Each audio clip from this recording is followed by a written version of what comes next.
we've covered some of the most hated players in poker. I deeply regret not being able to prevent Black Friday from happening. Are you in any way associated with the UltimateBet.net super user cheating scandal? What was your problem, please? My problem is that you're not following the rules. But many would say that this is the most controversial figure to emerge out of the poker boom. The thing that saddens me is once again, the hero of the story was also cheating. The heroes of poker don't cheat.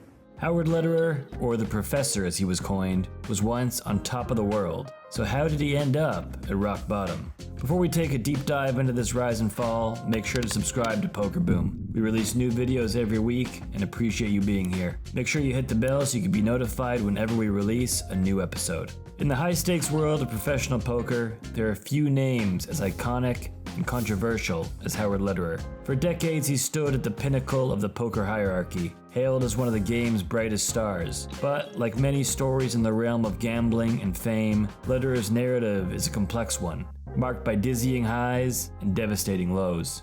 Howard Lederer was born on October 30th, 1964 in Concord, New Hampshire, far from the glitz and glamour of Las Vegas or the high-stakes poker rooms of the world. Raised in a family of card enthusiasts, including his sister, professional poker player Annie Duke. Did you catch me beating my brother a pot?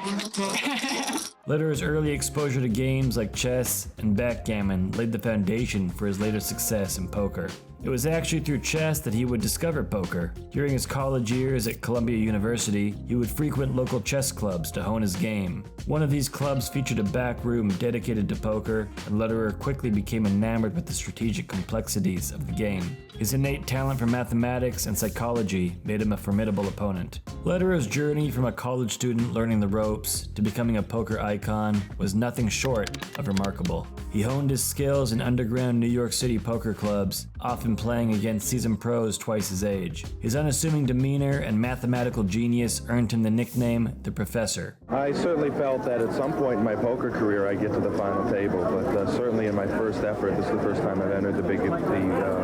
I didn't expect to get this far. As he gained experience, Lederer began to compete in prestigious poker tournaments, consistently performing well. And by the late 1990s and early 2000s, he was a household name in the poker world, known for his analytical approach and his unshakable composure at the tables. His success culminated in 2 World Series of Poker bracelets and numerous other accolades, making him one of the biggest poker stars on the planet.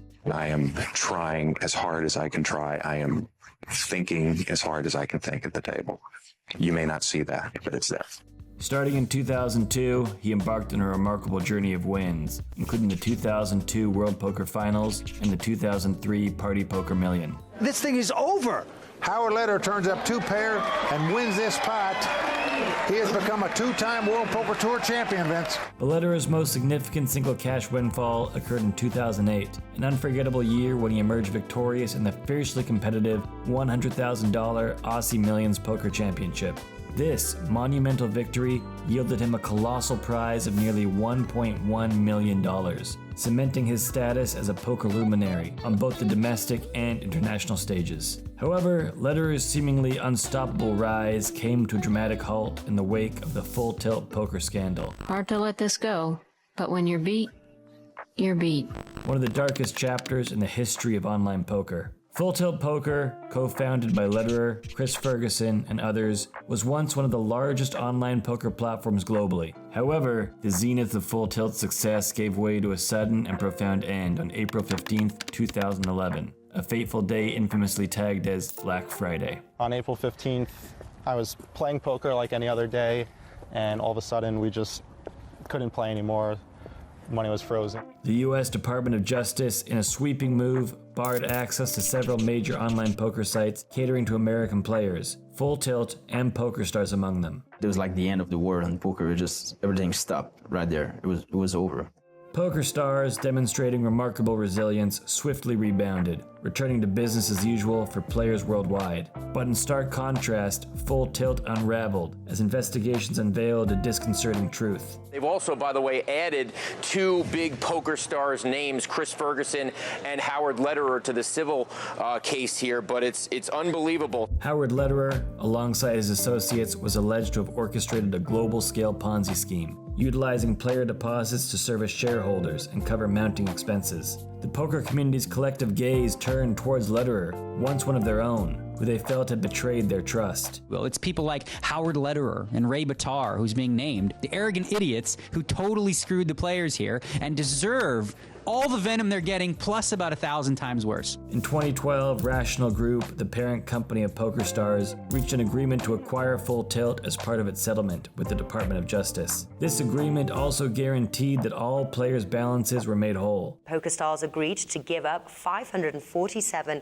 million to the federal government to pay all of the non-US Full Tilt players. Howard Lederer, in a personal settlement with the Department of Justice, forfeited in excess of $2.5 million, although he steadfastly denied any wrongdoing. The poker community met this news with palpable dissatisfaction, viewing Lederer as a central figure in the debacle and yearning for a sense of justice. The professor, a moniker once synonymous with poker excellence, found himself unwelcome in the poker circuit. His disappearance from the public eye was conspicuous, with his last recorded live tournament appearance occurring in early 2011. It wasn't until May 20th, 2016 that Howard Lederer broke his silence, issuing a statement of contrition addressed to the entire poker community. In this reflection, he acknowledged his role and assumed responsibility for the tragic demise of Full Tilt, marking a moment in the saga of a fallen poker icon. In his apology, he wrote, "I take full responsibility for Full Tilt's failure to protect player deposits leading up to Black Friday. The shortfall in player deposits should never have happened.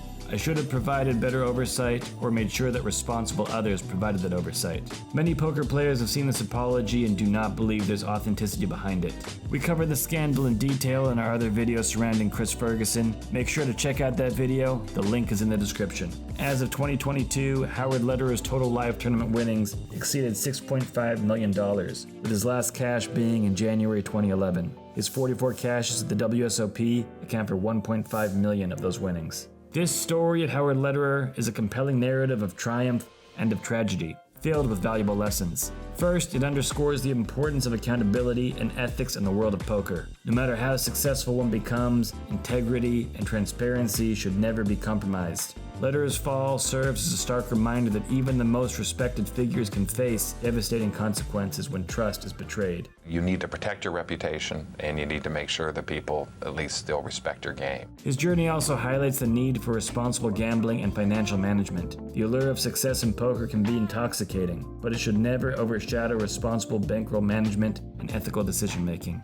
At the end of the day, Howard Lederer's life in the world of poker is a captivating tale of a rise and of a fall. His story is a source of lessons that remind us that the choices we make, both at and away from the poker table, can shape our destinies and leave a lasting legacy for better or for worse. I took and I take full responsibility for what happened. And what happened wasn't right, and it caused a lot of pain. And that is it for this one. If you made it all the way to the end, we truly appreciate it. Thank you for watching Poker Boom, and make sure you come back every week for a brand new video. We'll see you in the next one.